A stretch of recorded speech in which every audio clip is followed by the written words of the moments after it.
What's up, everyone? Welcome to episode number 230 of the Fantasy Focused podcast, brought to you by the Original Hooters in partnership with Monkey Knife Fight.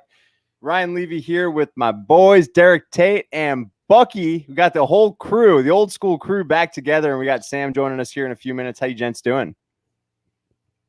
Oh, I'm fine. I'm splendid, Ryan. I'm splendid. I'm podcasting from a phone booth. I feel uptight. I'm wearing my full suit and tie. I'm at the office here in Cadillac, Michigan. So I'm here to join because we have some breaking news and we got to get down to it, baby. And within that phone booth and suit, you most certainly have on a Superman onesie pajama set. Undoubtedly. Yeah, no doubt. Tate, I'm sweating. I'm sweating just looking at you. You just look like you're in a tight, confined space. It just looks warm over there. Oh, I gotta tell you, pals, it's going to be a rough go today. I'm sorry if I'm going to sweat my ass off. You're already used to me turning bright red whenever Bucs drops my old Bobby Saigon boogie. It's going to be like that today, guys. Just pouring sweat. Is what it is. I promise you I have no YouTube bombs to drop here this evening. Thank you. Oh, man. But we do have a bomb to drop. I know Tate is just chomping at the bit over there. Damian Williams opted out officially from the 2020 season. Clyde Edwards-Helaire, the rookie at LSU, is the guy that you said was a top 10 running back before all this happened. As soon as they drafted him, you stuck your flag in the ground on this. So what do you feel about him now? Well, it just verifies that I believe he is going to be at worst a top 15 PPR running back, and that's at worst. Now what I feel like you have is a safer floor. Yes, it was a little bullish. Yes, it was a little aggressive to rank him that high originally, even though I believe that he is a picture-perfect fit for this Kansas City offensive system. But now you go ahead and throw in the fact that his main competition is out the door. For you Darwin Thompson truthers, I mean, pump the brakes, man. He's going to possibly see, a 10% snap share on a weekly basis. Darrell Williams may be involved here and there. I mean, I know they also brought in DeAndre Washington from Oakland, Las Vegas, whatever you want to call it nowadays. But it's going to be Clyde Edwards-Helaire's job, and he's going to see the predominant amount of snaps and touches. That's what you want in a high-powered offense, and he has got the pass-catching skill set to be able to capitalize in PPR formats. I think he's a home run. At least as far as now, you're going to have to spend top draft capital on him. You could have easily gotten him maybe in like the late second, third, fourth round, depending on your draft. But now you're going to have to spend that second round capital on him. Now, do you think there's any way he'll be a full 3-down back here, just going in full bore right off the get-go? Or do you think it'll be a slow burn into that? Or do you see him in a 3-down role at all this season? I think he's going to be your 3-down back.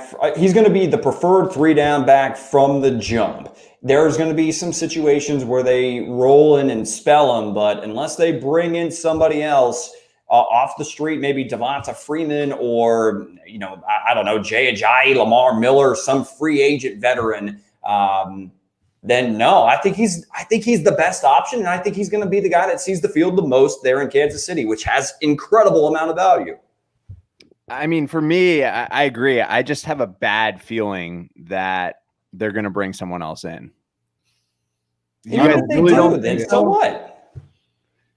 I mean, really, the one guy that I would have been concerned about was LaShawn McCoy. He just signed with the Bucs. We'll get to him in a second. But, I mean, anybody else they bring in is going to have to learn the playbook in a very, very short amount of time, which is going to be on the same level playing field with Clyde Edwards-Helaire when it comes to just this playbook, unless it's somebody that's already been in Andy Reid's system. So to me, I think Edwards-Helaire is the guy moving forward. I mean, I don't see anybody else. Do you see any parallels to an Andy Reid system and what was run there at LSU?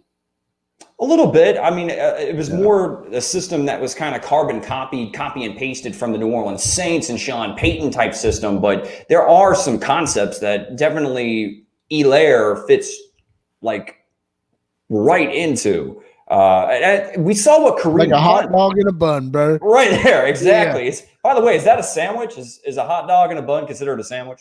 I've always said a hot dog is a freestanding citizen. It's not a sandwich; it's a citizen. I like that. That's good, Buck. I don't have strong enough feelings about hot dogs one way or another. I just hate when people.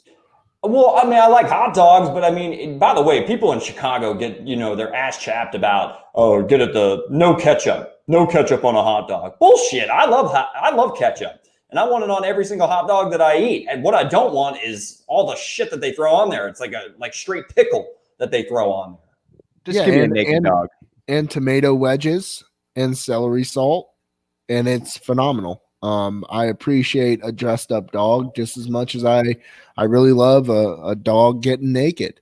I like both versions of it. It's like a beautiful woman.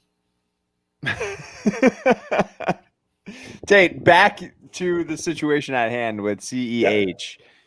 Are you really going to take him in the first round? Because I think if you really want this guy this year, if you really believe in Edwards-Helaire and the Chiefs, and him being a 3-down back, you almost have to take him in the first round because the hype train is chugging along right now. It's been chugging along all offseason, but it is gaining steam fast.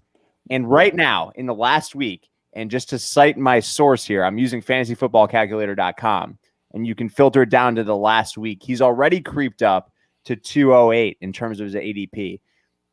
As we get closer to football season, in my opinion, he's probably going to be creeping into the early second round, late first.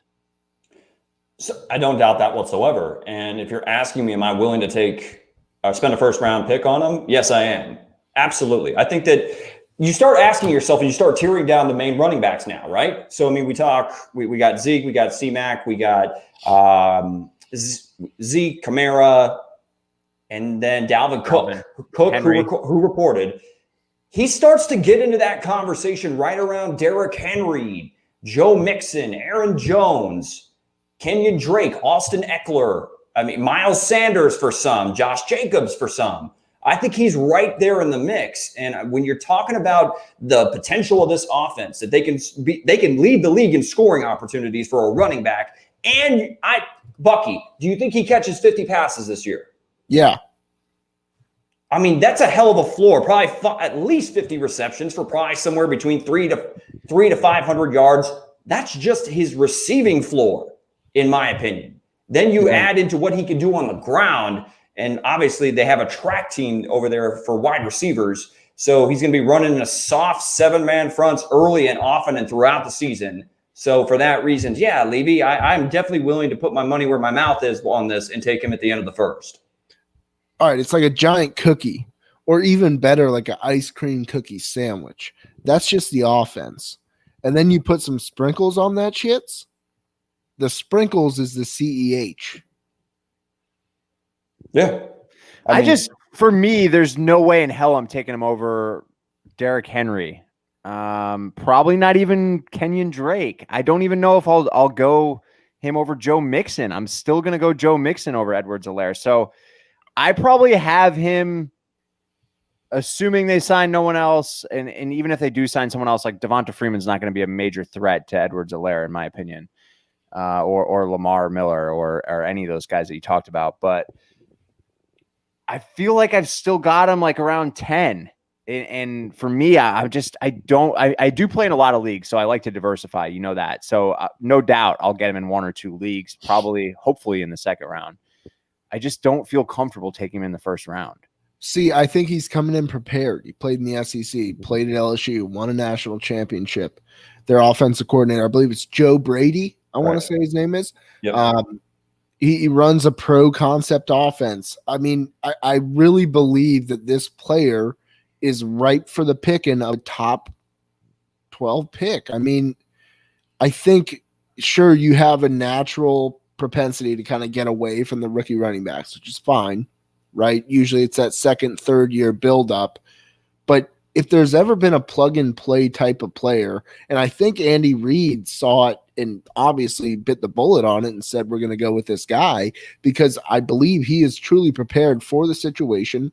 And normally, yes, I would say a guy like Joe Mixon, who I do think will benefit quite greatly from the fact that they're just not going to be a great football team here year one with Joe Burrow, but he's still going to get his looks. And I think Mixon is a good argument. Henry, of course, is another good argument. But when I look at the breakout of the player and the scheme is really, I think, what Tate is emphasizing the most here. And just the overall upside of that offense, you insert what looks to be on paper, that crucial middle puzzle piece that you hope squeezes in there, but it damn sure looks like it should, right?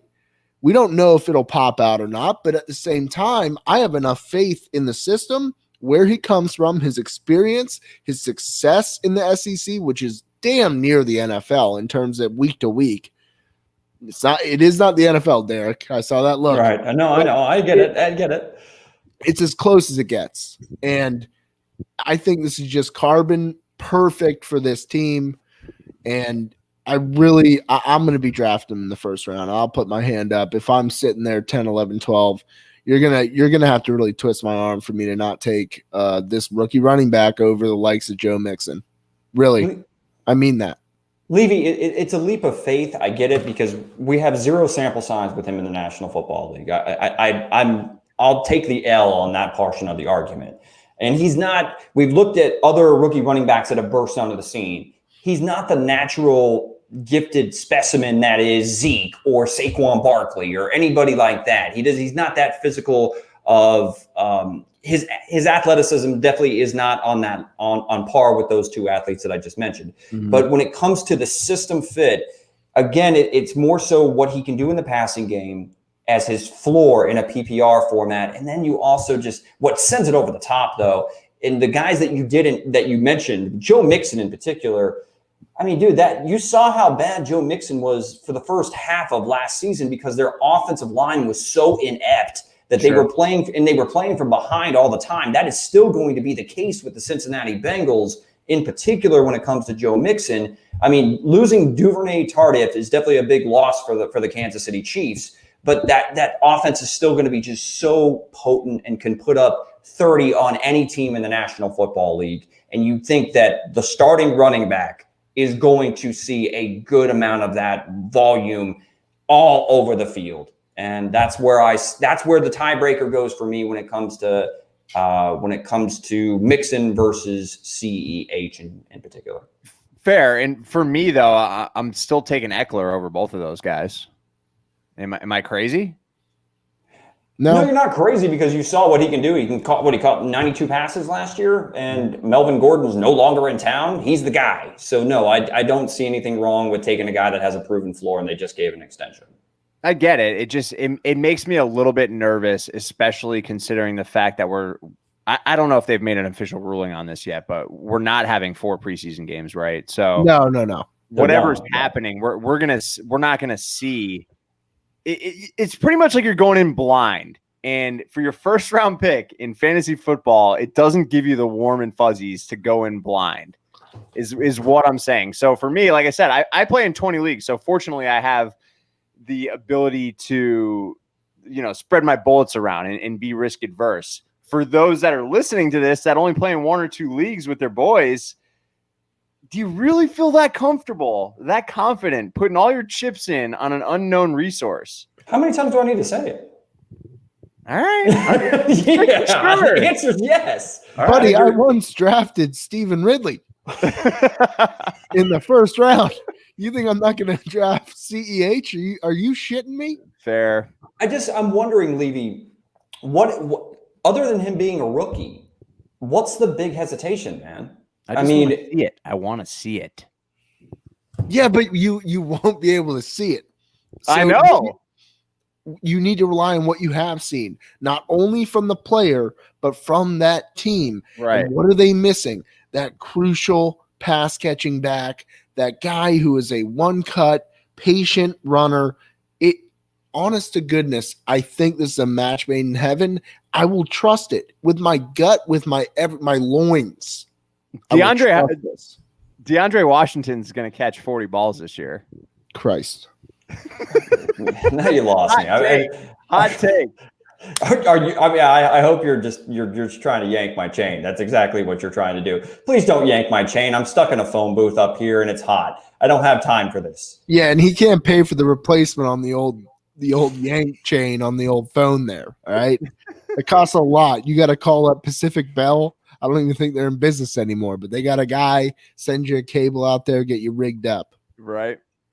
Victor, what's up, man? Joining us in the chat. Did they trade to get Hunt back? I don't think so. I mean, no way. Not after investing in Edwards-Helaire. Nah, no way. Casey could run a lot of jet sweeps. Yeah, I feel you on that. I mean, not to mention that they're the team that originally let go of Kareem Hunt. I don't think that you make a statement that, hey, that's not acceptable. We're releasing him from the team and then trade back for him. It just wouldn't make any sense. But as far as jet sweeps, I mean, they're gonna sprinkle those in with Tyreek Hill and Mecole Hardman. But I mean, ultimately, that's not going to negatively impact Clyde Edwards-Helaire. If anything, that's going to be a positive because you have your edge rushers that are going to have to respect whether it's Tyreek Hill or Mecole Hardman that comes screaming across the line of scrimmage. If you come crashing down, they give it to him and they torch you on the edges. So if anything, it probably helps Helaire. Yeah, it's going to give him a lot of edge reads, safety reads, and I think that's really going to help them with some motion offense there. For sure. The only thing that I could see being an issue, Levy, and this is the case with any rookie running back, is pass protection. You've got now, the $500 million man under center. You better be able to protect Mahomes. That could be the one thing that could get him off the football field if they bring in another veteran presence. Well, I mean, you could consider I know I've talked about Washington a couple of times, but he played in college with Mahomes, so the rapport is there, and he's considered a veteran at this point of his NFL career. He can pass block and he can catch passes. That was 4 years ago, though. What was 4 years ago? When they played together, yeah. I'm saying it doesn't matter. They're boys. Like they've got rapport, and he's a veteran. He can block and he can catch passes. That's what he does. He's not a between the tackles runner. He's not a scrub, and actually I think he's better at running between the tackles than a lot of people. He never really got his full shake. I mean, it was always him and Jalen Richard playing behind Doug Martin or Josh Jacobs. He never will. I mean, then why are you telling me that he's going to catch 40 passes? Because I think he will. I do. Are they going to give Edwards-Helaire 300 touches in his rookie season? Is that going to happen? I mean, I think that it's total touches. I expect somewhere between 250 and 300. Yeah. Oh, no way. I don't see 300 touches for a rookie like that. I would say under on 300, but I would still say you give me 250. I'll say, yeah, I think he sees 250 total touches. Yeah. It's a lot. And in that offense? Yeah, that's plenty in that offense. All right, Derek, we get it. He keeps trying to ruffle my feathers over here. Yeah. Like, are you sure you'll take him in the first round? Yes, mofo. I've been saying it since May. Well, You're hey, like a rattlesnake stuck in a corner right there. Sam, are you taking Edwards-Helaire in the first round? Am I taking Clyde Edwards-Helaire in the first round? I mean, by the way, hi, Sam. Hi, guys. There's Sorry no hi. for the You're just right in the fire. Get in the kitchen. I'm ready. I've got a shot. It's boiling hot in here. Okay. I'm sweating. I'm a lobster in the pot. Wow, she just took a shot of whiskey. I'm so impressed. I did. That type of day, It's been a day. It's been a week. That's the type of day that I've had. So cheers. Straight no chaser. But okay, so I mean, I was thinking about this today because I feel like we're going to be talking about our ADP study again on Saturday, Tate, and I mean, we have to have like a whole thing about where we're taking him and how he messes up all of our rankings. But for me, I guess I'm okay taking him in the first if it's the very end of the first, and it depends on scoring in the league. It feels weird to take a rookie like that early, but I mean, they just shipped McCoy, and obviously Williams is opted out, so the job is his. It just doesn't feel right. The news has been so crazy today. It's just I don't even know where to begin. So you're in line with Levy's line of thinking because Levy just can't seem to talk himself into it. He doesn't get the feel goods about it. I mean, it doesn't feel good. I mean, I wouldn't judge anyone taking him in the first. I understand, you've got immediate opportunity. You've got a guy with great skill. I understand the reasons why, but for me, given the way that this season is shaping up, I'm kind of trying to hang my hat on things that I know are sure things, and I don't know that is he a sure thing? I mean, convince me. I'm sure that you're 100% leading the train. So don't make him convince. Don't make him. Okay, no. Okay, never mind. I take it back. Don't tell me why. I don't want to know. Sam, just rewind after you've had your next shot of whiskey. When we're done, just rewind and rewatch. I didn't line him up. There's a little bit left. Unfortunately, Sam's heard Knox me make here the to- same argument 3 times on the fantasy debate. I know. I've heard you yell Clyde Edwards-Helaire's name, and the way you enunciate it too is just like every single syllable. He yells it Clyde too, like Edwards-Helaire. Part of me, like, Edwards. I can tell it annoys Sam, and now I know it's nails on a chalkboard when I say his name. Well, part of me the really thing hopes is- he's the biggest bust of all time. Like I like so many people are so high on him. Part of me, just a glimpse of me, Are you Okay. going full heel? kind of. Yeah. Okay, but here's the thing. I'm someone that took Josh Jacobs in my rookie draft, when he was coming in, and I was all hype train, and I did feast on those fantasy points, and I won the championship because I had him on my team. So I also understand the benefit of having a very, very skilled, talented running back that has absolutely the entire lion's share of attempts with that team. So I get that. I can see that upside as well. Maybe it's just because of the way that the news is gone this year that I'm just hesitant. Maybe that's why I'm so not all on board, let's go. But I get it. End of the first, I can't argue against it. It's fine. It's fine. You do you, Derek. You do what you do. That's It's fine. all right. Sorry, you ever seen Ace Ventura when nature calls and he's having to shed clothing in the rhinoceros? That's how I feel right now, shoved in this office. I hope the door is a little bigger. Are you about to squeeze out of a rhino right now? Possibly. man. That'll be my exit strategy. Do Why they are not you have always AC? sweaty? I'm not always sweaty. I'm never mind. I just get him fired up. I like to poke at Tate when he's really high on someone just to get him fired up. Can we stop that? All right, so You're gonna match the Bucs helmet. You're all red. to be clear, I'm going to draft Edwards-Helaire in at least 10% of my leagues, so I'll have a couple shares, but whatever. When you I'm- say I'm- 10%, you mean 10 leagues because you're in 100, right? no, 10% of 20 would be what? 2 leagues? Yeah, so I'll draft him in 2 leagues just Nice to math. have a couple shares. Solid math. Yeah, Why I'm are you pretty- making me do other math? The 100 was easier. I know you're right. Let's talk about Shady McCoy though. We got the Buccaneers have the all 2015 squad going on down there in Tampa Bay. I'm excited as a football move to have Shady McCoy, but hate it for Rojo and Keyshawn. Yeah, I didn't like saying that. I just took Keyshawn Vaughn in a rookie draft, and I was getting really pumped on having that. And I feel like McCoy's just going to be there to do the vulturing and just to mess up the good things, the flow. They're going to be cooking, and then all of a sudden he's going to be like, by the way, I'm here. And you're going to be like, why are you doing this to my fantasy points? Yeah, he's going to come in, get 600 yards, 4 or 5 touchdowns that would have gone to either Vaughn or to Rojo. Yep. Just But it enough shows to a lack of upset. faith, right? It shows a lack of faith there in the coaching staff, front office, that they need an extra bit of flash. They need a pass catching threat out of the backfield. And, McCoy, even though he's on the sunset part of his career, he's also still electric. I mean, he's just such an athlete. And he's great coming out of the backfield. So I think he's definitely going to play a role. But like I said, give him 500-600 yards, few touchdowns. That'll be about it. Enough to really put a thorn in your ass.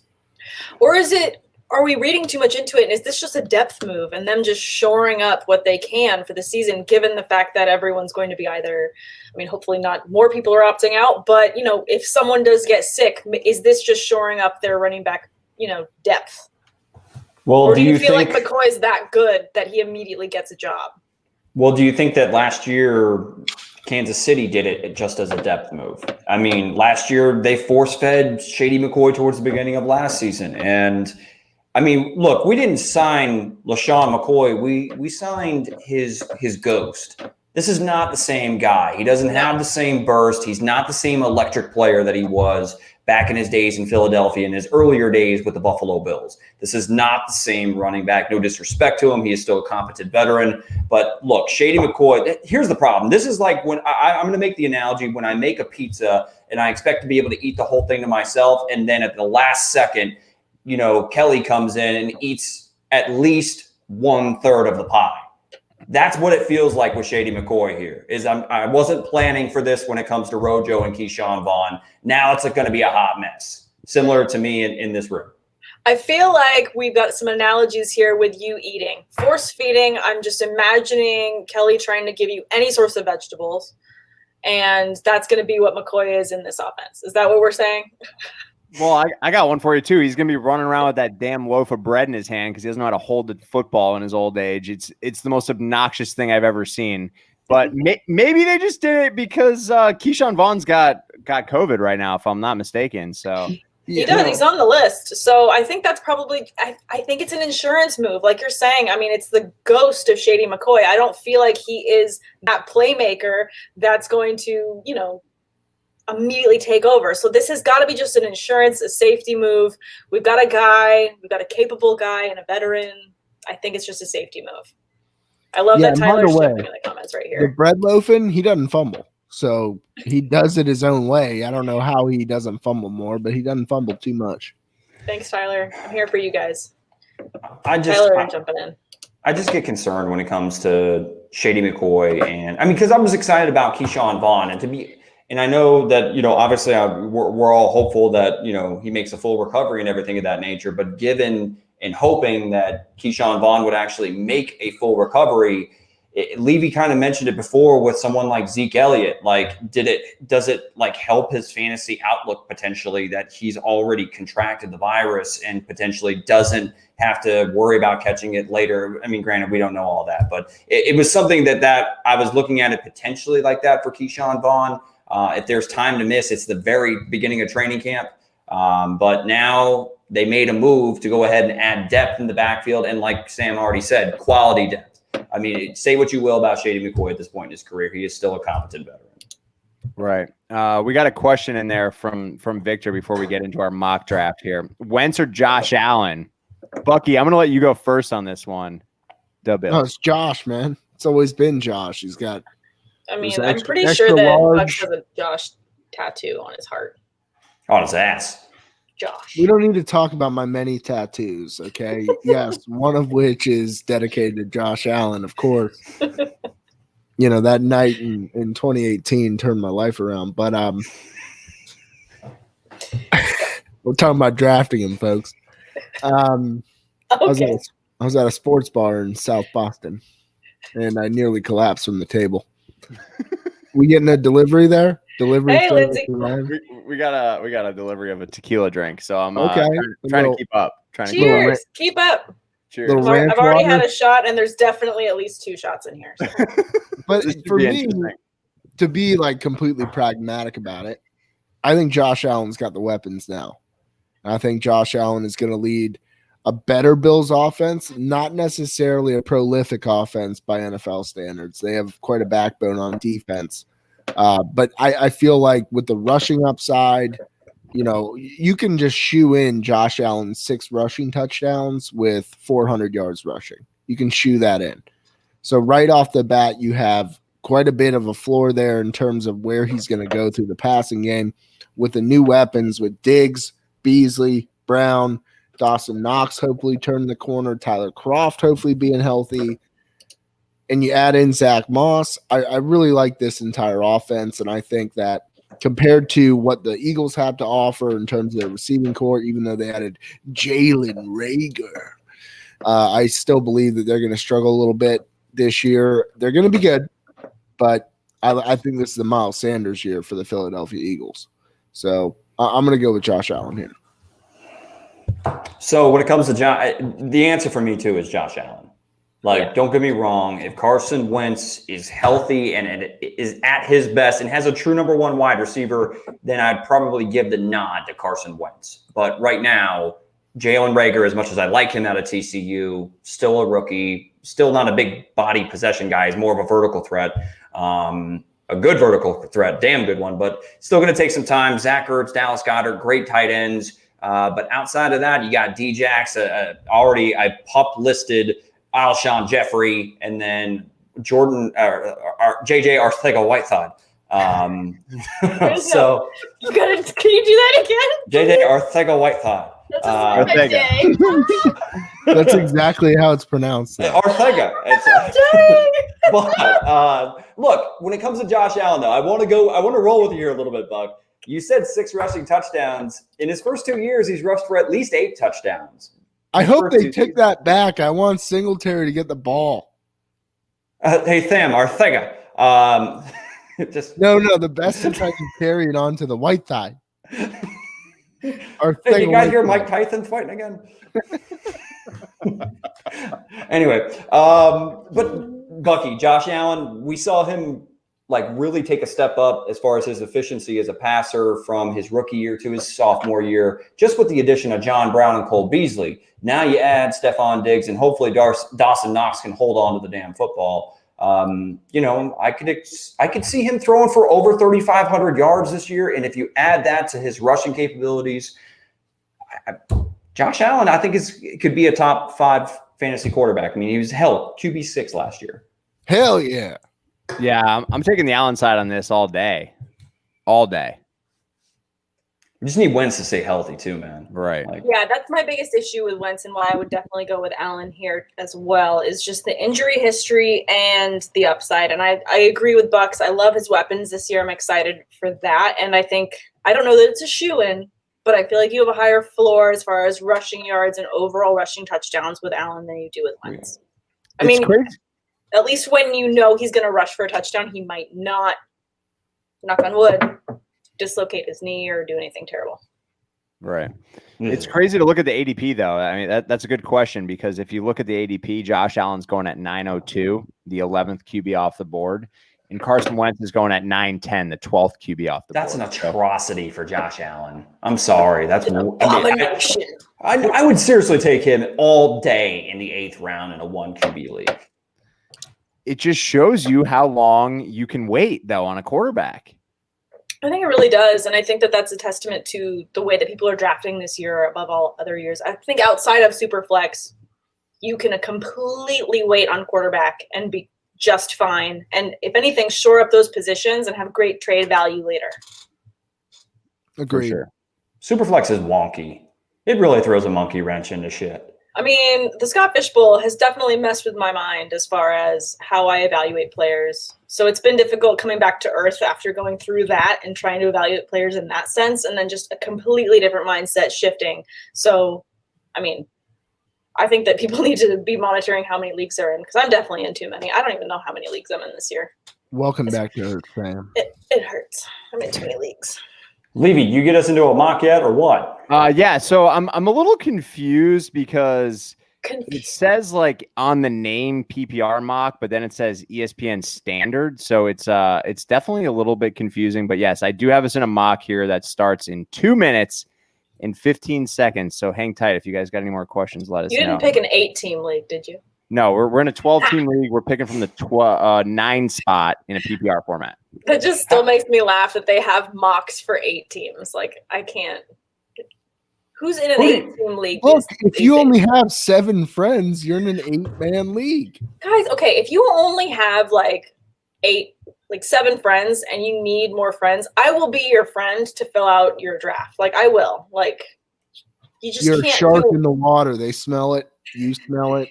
You can't have 8-team leagues. It's not competitive enough. This isn't a television series that we can get away with it. This is real life. Like, let's have 12 teams. Right. I'm sorry for you folks that don't have enough friends to play fantasy football. I just volunteered. I mean, I will happily be people's friends to fill out leagues. Like, I know, but Kelly's not going to allow me to play in more leagues. Well, Tate, I've already banned you from playing in any more leagues with me. Like, there's so many leagues Tate's just like salivating to get in with me, and I'm like, nah, I'm good, bro. I mean, come on, man. There's a shark. Come on, let the shark in, baby. Dude, I'm a shark myself. You're not a shark. Neither of you are sharks. Tate is John Gruden of the fantasy world, just thinking that his shit doesn't stink. Always throwing around trades. And then you got Levy, who's like Mort Anderson, one of the greatest kickers that ever lived. That's all he can do is kick a goddamn football. That's all. Sam's a shark here. Speaking of, she's chumming the waters with 8-man leagues right now, folks. She's 18 steps ahead of y'all. Listen, we should have, if you guys are tuning in there, some of the regulars, Victor, Tyler, in our $100 league, we've made it basically a super league. We've combined 2 14-man leagues. I think we have 1 or 2 spots open. We're doing a slow draft soon. So if you want in, let us know. But our mock is starting here in 30 seconds. So we are going to do a little strategy here, gents and Sam.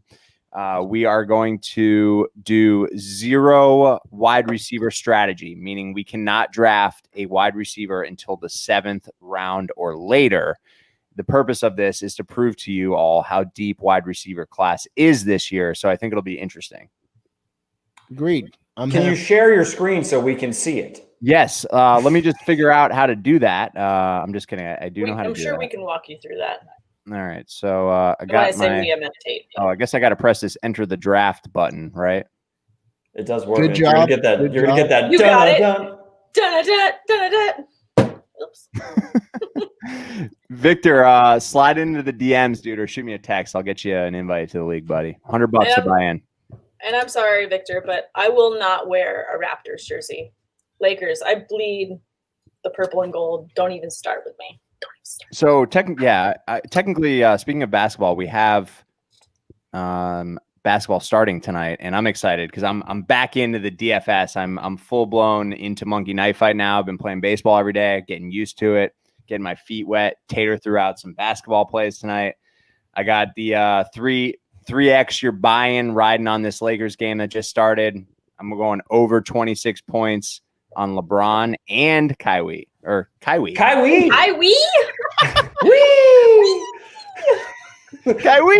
Ortega. Kyrie man. Ortega. Is that White type. I don't even know. I've been drinking. Who does that sound like when I said it? Like that. You ever seen 50 First Dates and Sean Astin's character? Good. Oh yeah, you totally sound like him. Oh my God! Yes, you do. It's a protein cake. How much you want to expect it? He throws a touchdown pass to Kansas. You should be a coach. Damn, I gotta watch 50 First Dates again. Drew Barrymore's cute as a button. I love it. Sam, is that a rom-com? It qualifies. That's a qualifier. Not to break news right now, but Bucs and I have some stuff working, and we're going to be coming out with some new podcasts for you guys. Oh, yeah, there's a soup on the stove. There is, and it's cooking. It's thickening. It's about to get amazing. Yes. You guys will have an amazing podcast to listen to come August. So what's cooking? What's cooking with Bucs? I mean, like, can you explain it? Yeah. What's the actual process of cooking? Let's review it. Do we tell them, Bucs? Until draft starts. Bucs, do we You tell go them? ahead, Sam. You pitch it. All right. So It's your show. Bucs and I have a shared passion for a certain types of film. And so we're going to be coming out with a podcast that entirely caters to rom-coms. And we will be breaking down films as we go podcast to podcast. And we will be talking about different romantic comedies and what we love and don't love about different movies. We've got a lot of different points to hit.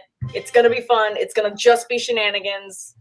But keep an eye out for this new podcast we're coming out. I had to take my tie off because I'm getting all hot and bothered thinking about it. It's going to be amazing. Shenanigans is a relative term. I'm going to take this as seriously as anything I've ever done in the media. This will only be true takes, things that we are passionate about. Mm-hmm. And I will tell everyone this. I think we can easily say episode number 1 will be a Notting Hill based episode. So get 100%. Notting Hill under the belt. But coming in early August, expect a nice little rom-com podcast between Samantha Holt and myself. It should be riveting, to say the least. I mean, it's not just going to be riveting, but I mean, it could be a tearjerker. It could make you laugh. It could make you feel things you've never felt before. I This is gonna be a promise you deep I'll podcast. cry. I promise you I'm going to cry before Sam does. Sam's a 100% shark. you'll cry before me. No, I can't wait. Sam is a shark. Sharks don't cry. Everyone knows that. No, because I tears can't just wait run to through hear the water. Yep. You can't tell. All right, so what are we looking at here? So we're picking from the 9-hole, 12-team PPR. We're going again. If you're just tuning in, we're going no wide receivers, meaning you can't take one until the 7th round. So first off the board, we got McCaffrey, Saquon, Zeke. No shocker there. Michael Thomas goes 4th. Quite a boring draft so far. I mean, it's just, it is what it 5. is. Same shit. Yeah, it is. Kamara 6. 7. Who's going to go here? So what are you guys thinking here at 9? because we got to go running back. You know what Tate's gonna say. I kind of want to do it here because I want to see how our team If he turns falls out. to 9, sure, go for it. Because then at the wraparound, I feel like maybe you could get Eckler, and I love that Agreed. stack. I don't think we will, but I like the optimism there. I mean, you Sam. gotta believe. You gotta believe in the positivity. So Believe maybe in other love. people were gonna go QB. You don't know where people are gonna go in this type of draft, especially in a mock. You know, you don't know these people. It's not like a regular draft. But I mean, that's the whole point of doing these, though, is so that you can be prepared for all situations. Tate, in an effort to get on board with taking this guy in the first round, I need to see how my team would shape up. Sorry, man, that tequila is just hitting hard already. Dude, how many shots did you do? I definitely have been drinking more than you. And at least I'm talking. God. All right, so let's do it. Let's get crazy. Let's go Edwards-Helaire. I'm not allowed to say his name anymore. No, you're not. 9th overall. I feel dirty. Like taking him over Derrick Henry. Aaron Jones. Taking him over Kenyon Drake right now is a little difficult as well. But Henry. But what I'm saying right here is there's a lot left that between this pick and the next one, we could still end up with one of these top running backs. I think we will. Yeah. Yeah, absolutely. I think we stretch all the way from Henry to Eckler here for the next pick. Absolutely. I think we could end up with Chubb or Eckler here, and I think that would be great. Or even Aaron Jones. I wouldn't be shocked to see Jones slip. Hey, here. I've been saying Aaron Jones is getting slept on. I love his target volume. I love that he's still going to be the number 1 guy this year. Give me all Aaron Jones all day. Aaron Jones, if I could buy you a muffin basket, I would. I appreciate the championship trophy. I do. Oh, me too. He single-handedly won me my 1K buy-in league.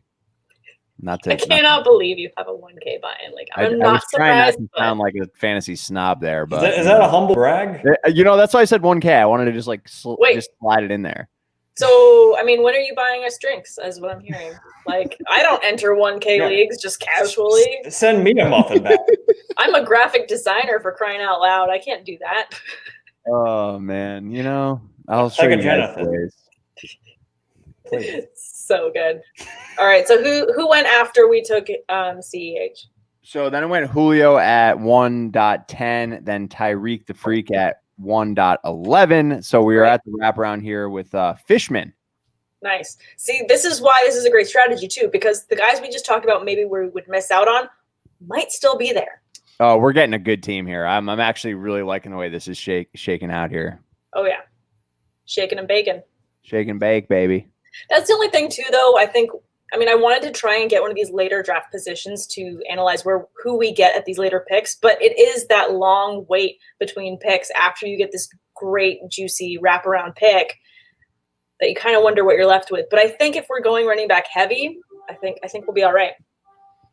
I mean, you got a lot of good players here with Drake, Jones, Chubb. Wait, are we on the clock? We're on the clock already. Oh my God, we've got Kenyon Drake left there. That's difficult because I kind of want to go Drake over Jones. Or Eckler. No, I like Eckler. Jones and Drake over Eckler.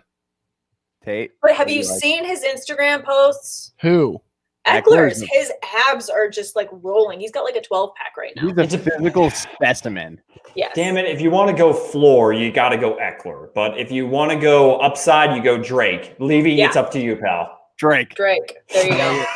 I love how cutthroat you are with that draft button.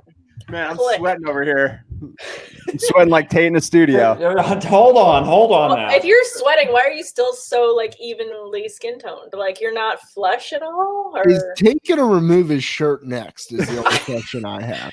Because you are matching that Bucs flag on that helmet right now, like to a T. Like if I had to click the Pantone, oh man, you're matching that pretty damn close. Good looking Pantone. It's concerningly close. It's concerning. We're worried. We would like to get water to you, Tate, if we can. Victor sipping on some rum and cokes there, joining us in the comments. Nice. Love it, Victor. Love Jose it. is a bastard, yes, but I lean with Bucky and I's friend George, Mr. Clooney, and a little Casamigos. Ooh, I love the Casamigos. I don't have any Casamigos in my house right now. I'm a Tough to Blanco get guy. your though. hands on a bottle around here. Really? Yeah. So I want to. I know that we're still a couple picks away, but Sure. I would with some mock drafts that I've done recently, I've taken a running back with the first 4 rounds. First 4, if you have multiple flex spots. Sure. I don't know if you guys want to go that deep with this because we could just go quarterback, tight end, and see what the hell happens. But I assume we would take a QB and a tight end before we take a receiver if we're going to really truly do 0 wide receiver. We have to abide by this. I prefer with Tate's method here, 4 straight running backs. I mean, the way I'm looking at this stacking up, we're going to get value. Absolutely. I love it. It's wild how deep wide receiver is this year, though. I'm telling you, this is really like, maybe it's the tequila talking here, but it's really making me warm up to the idea of taking Edwards-Helaire in the first round. I really hate to agree with Derek Tate here, but I mean, sucks. Okay, wait, you say you're warming up with the tequila. Now, Levy, I got to ask, this is a scientific question. Now, as the alcohol hits, do you feel it in your cheeks first? I feel it in my ears. I'm an ear guy. Really? Me too. I'm an ear guy. Yeah. Oh, okay. Right Interesting. here. No, Right in the middle. I'm right across the cheekbones right here. Like, Oh, my ears are on fire right now. Mr. Old Fire Ear Levy. fire. I hate to break this to you all. I mean, Levy, I wanted to go ahead and quote Little Giants. Kevin O'Shea. I knew you'd see it my way. Dude, I don't like agreeing with you because I just like competing with you in fantasy sports. So, once in a while I gotta, but part of me, like I said, still hopes he chokes. Okay, guys, keep in mind, we are making a team together. This team together is our baby. So we're on his team. We're on an even playing field just for today, just for this moment. Outside of this, we can go back to being cutthroat and ridiculous. Yes, absolutely. Tyler says he was thinking of this combo, the Drake, Clyde Edwards-Helaire duo. So he's loving this. And Colville, what's up, dude? Fantasy Focus for life, for my fantasy life. Thanks for the show. Appreciate you tuning in, buddy. Thanks, Ron. Thank you. Yeah, I'm liking this team so far already. I know we're early, but let's go through the picks. Relax. I know, but I'm liking it, man. That's a lethal combo. So after we pick, let's see. So Tyreek, Henry, Miles Sanders, Kittle, Godwin, Drake, Evans, Jones, Mixon, Kelsey, Jacobs. Mahomes goes round 2, pick 10. So we're on the clock here already. What do we want to do, guys? Who are you guys liking here? We got 30 seconds. Okay, I mean, I feel like Chris Carson's getting slept on in a lot of leagues, but let's go Lamar. Oh, he's still there? What are we doing? Yeah, no, do it. I would say Lamar 110%. Because on the wraparound, we could still get one of these other running backs. Do it. I like Lamar. Do it. Go Lamar. Do it. Damn it. Fine. Go ahead. Do it. Yes. Tate, you can't have everything, man. We can have everything. We have 2 top running backs and Lamar Jackson. If this was a real league, we'd be killing it right now, and people would be so mad at us. We're doing so good. So we can still go and get our guy, or we can Carson. Yeah, that's why I wanted Carson. Carson went right after us. I mean, it's not surprising to see him go right there, but still, I think there's potential. Okay, Zach Ertz maybe could fall. Mark Andrews would be a great take next. We got to make a decision quick. What do you guys want to do? Out of this set, I like James Conner. Tate? Yeah, I agree. It's easy for me. It's Conner. Yeah, Conner for sure. All right. I like that pick, by the way. That's not going to be a sexy one, but I think it'll be effective. But he's our flex. I like that. I hate it. I don't like the Steelers. That's hence why you have to be disciplined and take. We were friends. I thought we were. This is what I was trying to say, Levy. This is what I was trying to say. Stay disciplined. All my stuff matches. It's true, Sam. Yes. It's interesting to truly stick to a plan of a draft because I think our team is going to turn out pretty well here. Like the fact I don't know how realistic it is in most leagues for Lamar to fall to the 3rd round. No, that's crazy. That's why you have to take it when it lands to you, which is also why when you're picking a strategy, you also have to be flexible and just see what falls in the draft. You cannot just pass on someone like that just because you have picked a strategy at a time. Like, you also have to know. I just love and feel like we could have gotten Russell Wilson or Deshaun Watson or Josh Allen later in the draft. Or, I mean, I get that. Fair. But you can only start a certain amount of players. I mean, I feel like if you want to start top players, we've got immediate starters that we don't have to question. So Ertz went right after we picked Connor, round 4, pick 5. Then A.J. Brown, Calvin Ridley, Bob Woods, Rude Boy Bob, shout out, Tyler Lockett, Devin Singletary, and Cooper Kupp in a PPR round 4, pick 11. If that doesn't scream value, I don't know what does. It's crazy. I think we need to start looking at tight end here. Yeah. Yeah, I'm about it. You about it? About it. You about that tight end life? You about Did it? Mark Andrews go already? He did not. So if he's there, I will be very excited. Jonathan Taylor goes. Keenan Allen goes. Mm-hmm. I'll be shocked if Andrews falls. You know what I was shocked about was Keenan Allen saying he's the best wide receiver in the AFC West and throwing shade at Mike Evans and Chris Godwin. Love He that. called him Goodwin online.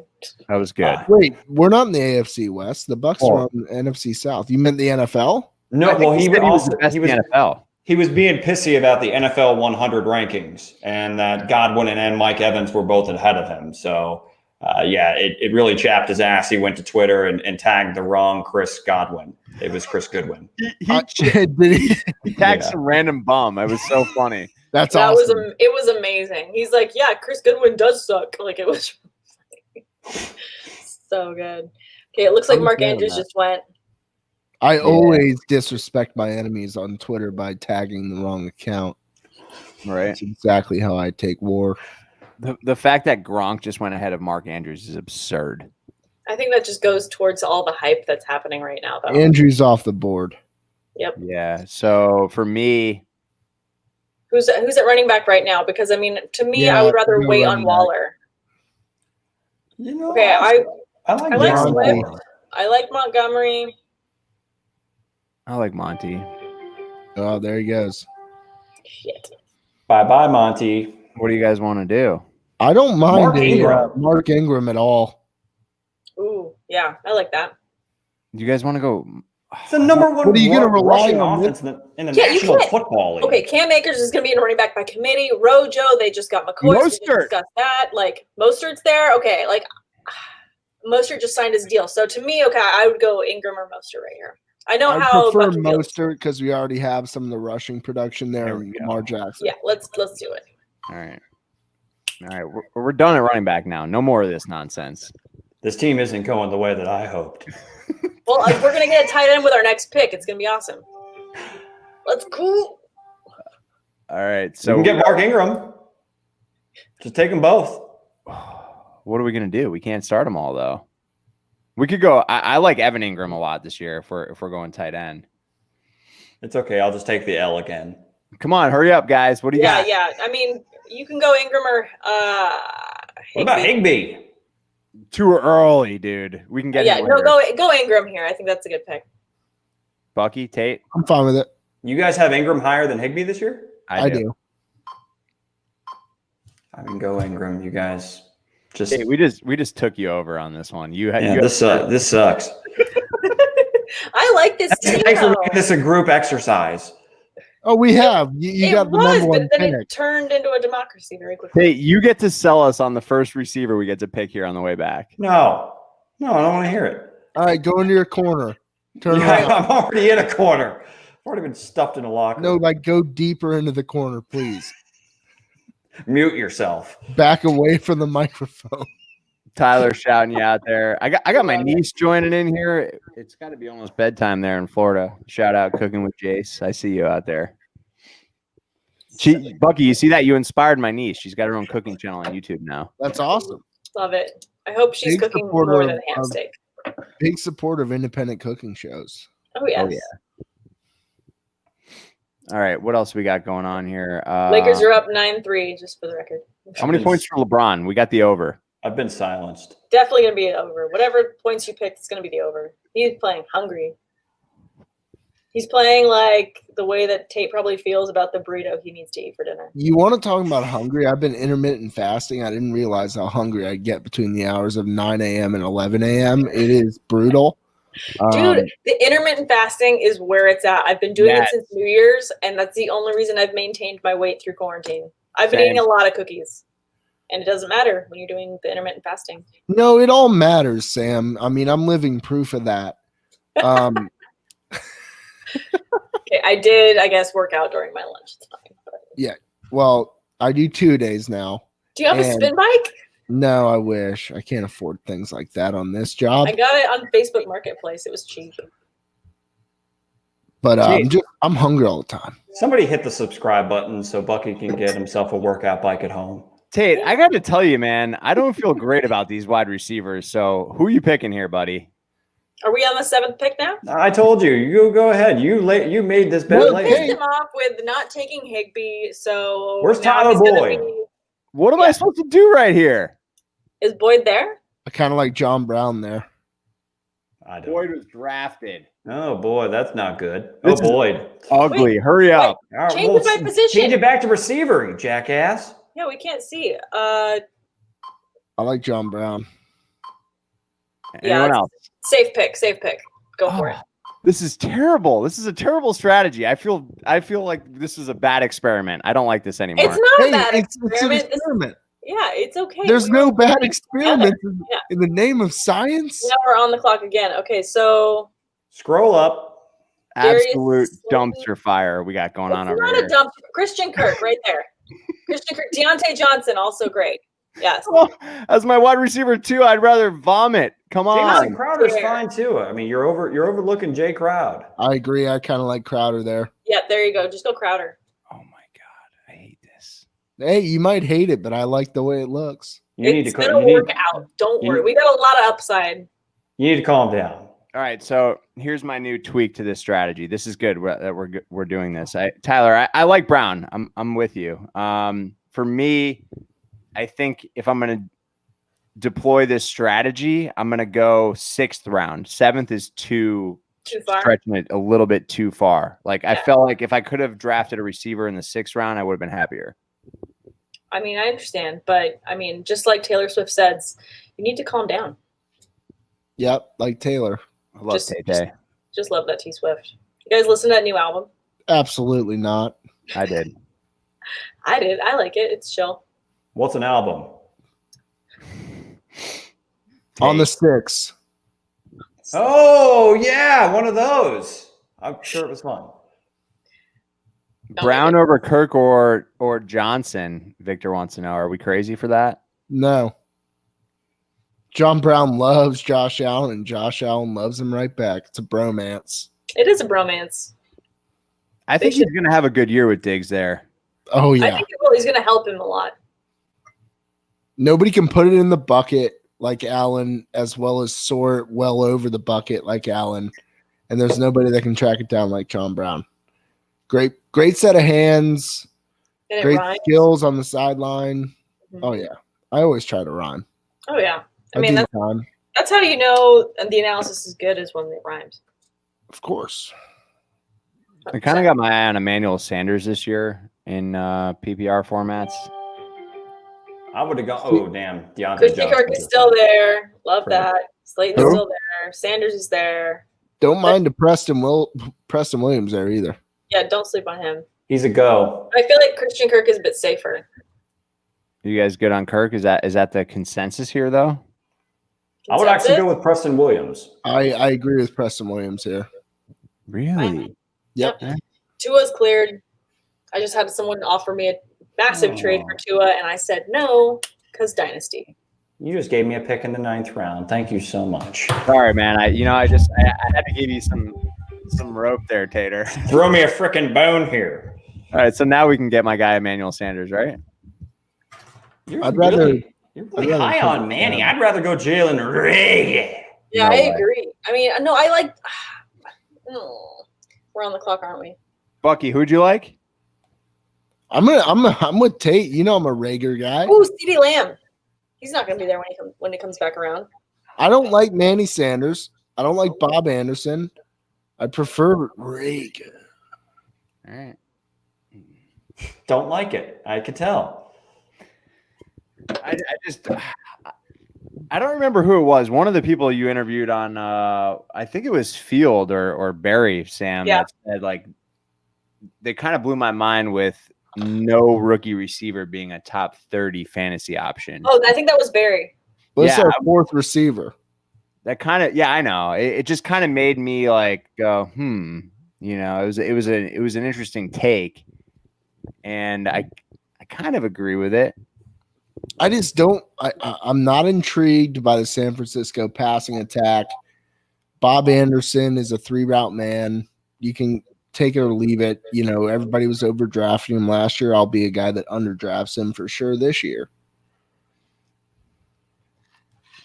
Fair enough. Yeah, it is fair. I mean, I definitely want to stash a rookie receiver this year, like in dynasty purposes, 100%. But I also get the reason why you wouldn't want one, because the position's so deep. We've got lots of options, and some rookie receivers are going a lot further than other veteran ones that you know have a sure thing as far as floor. So I get that too. Yeah, no doubt. I just thought so. Like Marlon Mack, Matt Breida went this late, round 11. What are you guys thinking here? CeeDee Lamb. Yeah. CeeDee Lamb, please. I feel like it's a good spot for him. Yes. Man, I feel like we should have waited on tight end. The fact that Gesicki and Hooper and that might be the takeaway here is to wait on tight end. Right. And Herndon, even some of these guys that are available in the 12th round are pretty solid. Tate, you like CeeDee there, bud? Yeah. There's nothing wrong with CeeDee there. My man. CeeDee Lamb. All right. Mocks are stressful. They go so fast. Yeah, I'm going to go. Anxiety. What do we do? On that note, Best it has available. been real. It's been fun, and it's been real fun. I got to get downstairs. I got to go back to work. You guys, I trust your takes from here on out. Not that I chimed in very much anyway, but it's okay. That's why we don't have a group selective team. Love you guys. See you, Tate. Later. So What back do you up. guys want to go with? Wait, for me, when you're at this spot, I go best available. Gesicki? No, not a backup tight end. How about Sammy Watkins? I don't mind it. The glass man. I don't love it. The glass Knox man. doesn't like it. He's hurting me. Why would you do that? I don't know. They picked him. It's not my fault. Yeah, I don't know. I'm feeling like kind of indifferent on the way this team turned out. You know, it was off to such a strong start.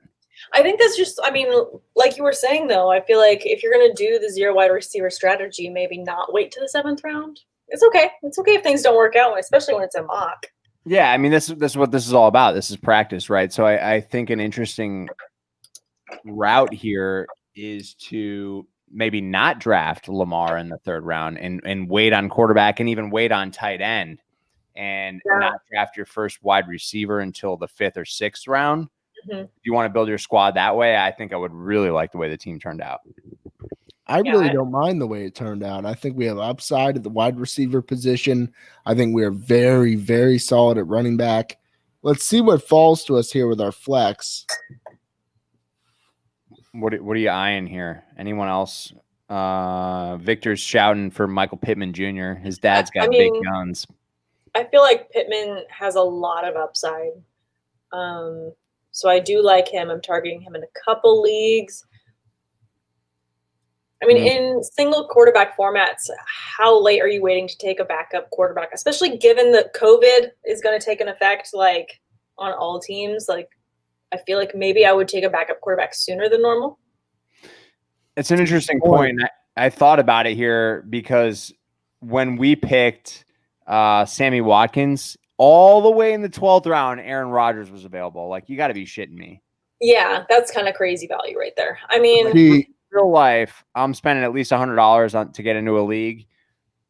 If I'm picking in the 12th round and I drafted Lamar Jackson in the 3rd round, you bet your ass in COVID fantasy football that I am drafting Aaron Rodgers in the 12th round. Yeah. 100%. Out of these here, if we're going to draft a backup quarterback, for me, it's Kirk Cousins. Love that.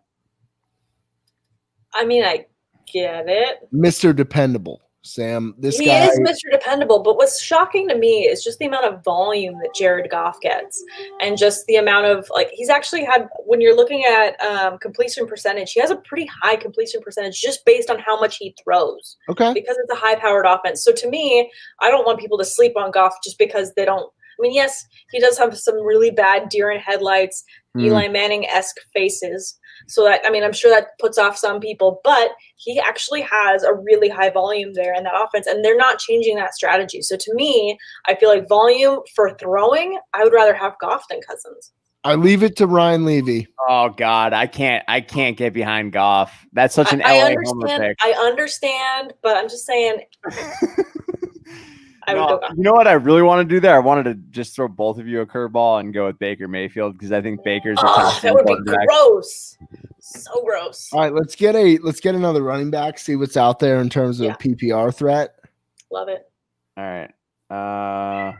Not much. There's your guy DeAndre though, Levy. DeAndre, he's catching 40 this year. If he's catching 40 with us.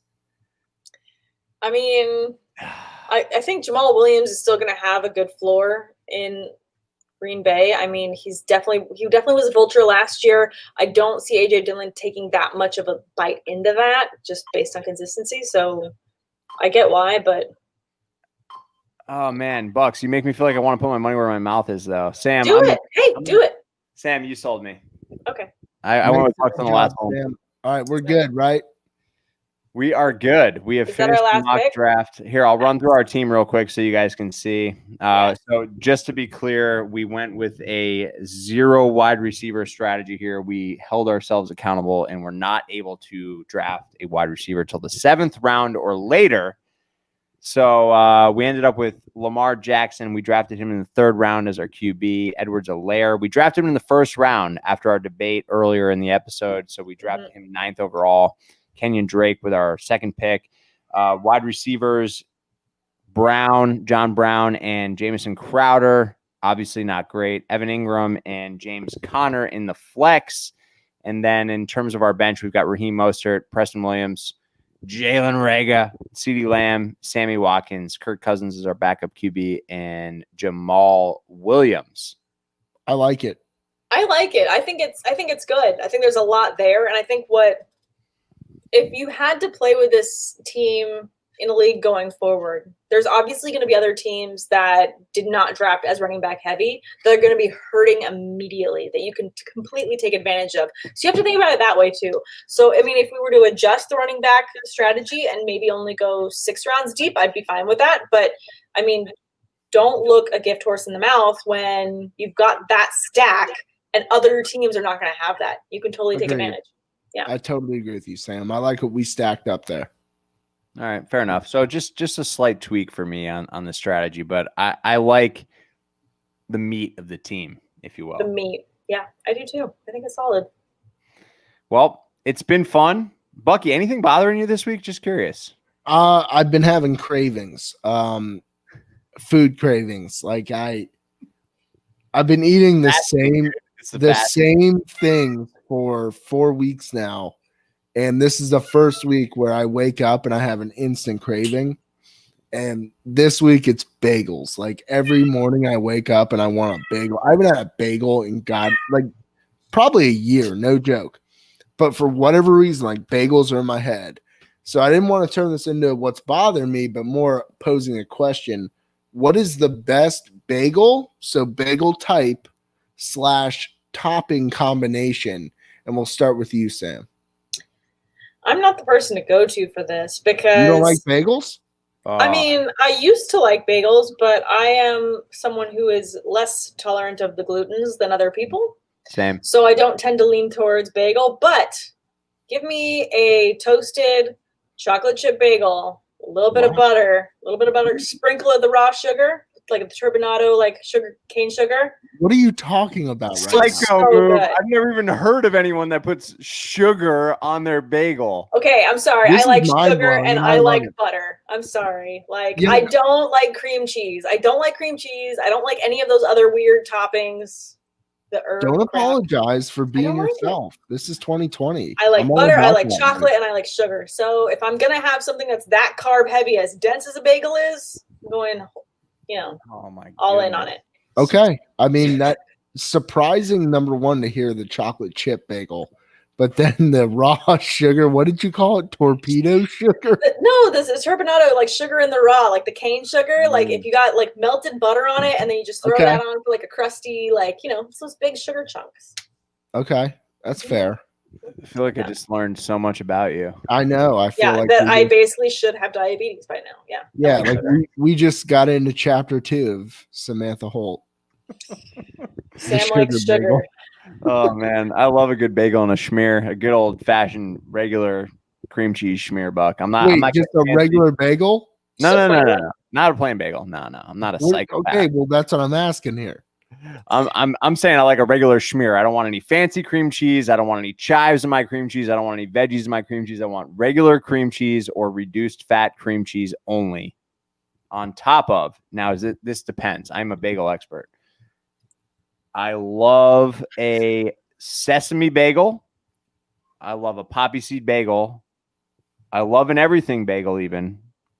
But I really, really love an Asiago cheese bagel. Okay. Because Yeah, you artisan. You bougie like that. Right, Yeah. right. Now, You so got it money. depends.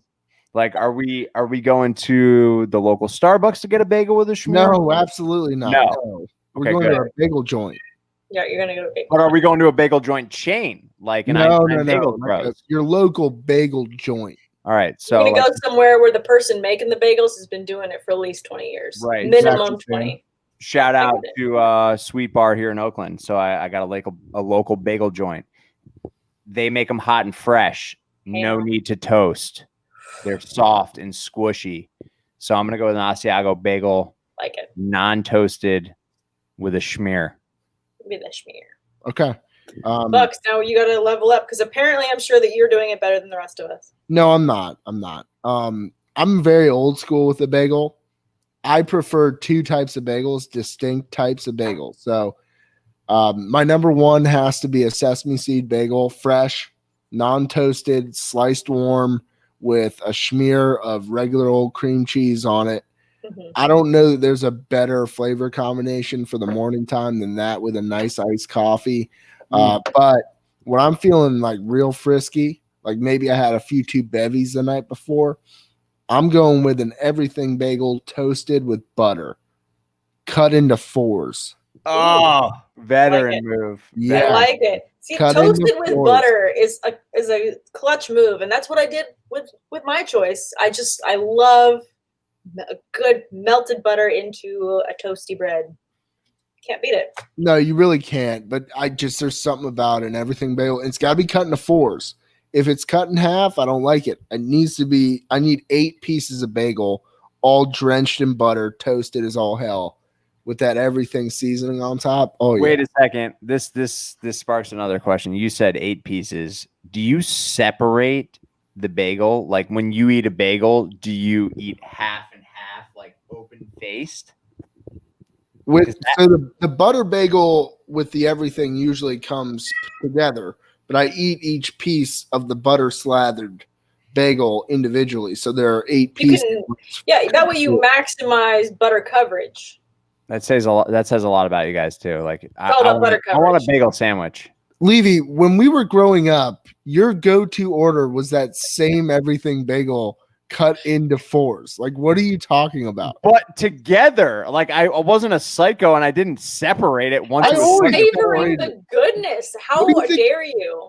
What do you think What I'm kind of a doing in the dense box monster are you taking sandwich bites? Like that's so heavy. of just butter? Just straight schmear. Like, No, if I you're- like separating. I'm with Bucks on the separation of the pieces. Like enjoy every moment. if it's cream cheese, it's a sandwich. If it's Yeah. butter, it's a toast apparatus. Yeah, I agree. Yes, that. Yeah. Victor- And Levy I was here hear that. hating on Levy and I ate countless bagels growing up. You know, we'd be going to golf or something on a Saturday morning. We're 16 years old. And, you know, he'd order the same thing and now he's giving me hell for it. No, I'm giving you hell for separating the fours. You're turning 4 into 8. Listen, Turning- don't That's concern just yourself- maximizing the goodness. don't concern yourself with what I was up to in the back seat when you were up there with all your fancy lighting and your sound system and shit. You know what? You probably couldn't hear me separating the bagel for all the damn subwoofers back there, man.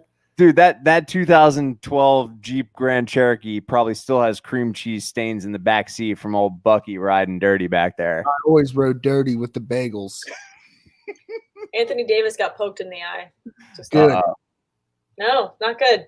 Lakers are up 27-16, though, in case anyone was wondering. All right. Over on LeBron. It's been fun. So nothing bothered me. I mean, work is hard, and that's about it. I think work's hard for everybody. We're stuck in our own little isolation chambers. It's a whole mess. But besides that, full of positivity, folks. Check us out. Sam and I launching the pod soon. Be ready for an announcement on Twitter. I'm sure Sam's going to have some badass gif going. Yeah. I might even get engaged. I think I'm not going to have a choice. I got to keep Bucs up. might have to post a tweet. I mean, not to be one of those people, but I might hold you accountable. It's true. I agree. Promotions? Yeah. I promote by being myself. You just put it out there. The vibe. Putting out the vibe. Is now the time where, like, can we announce that we're creating a whole new network? Is that allowed yet? We don't have a name yet. No. Not yet. We got to round some edges. Just like we're not announcing a name. That's right. Teasers. Teasing the people that are sticking around, tuning in for this. Guys, we're coming up with big stuff. We've got a lot working on in the pot. We got the slow cooker going for our whole brand.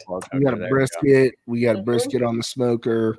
It's all slow cooked, but it all turns out really well. I'm looking forward to it, Sam. I can't wait for it. So be on the lookout soon, very soon. But watch Notting Hill. Everybody's tuning in. Watch Notting Hill in the next week. And first off, enjoy an absolutely delightful movie.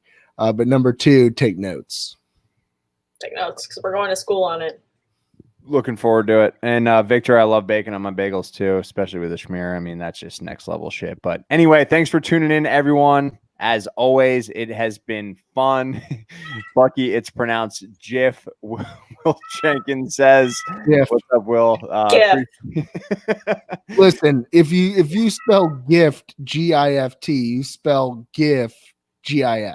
Yeah, gift. I mean, oh man. Yeah.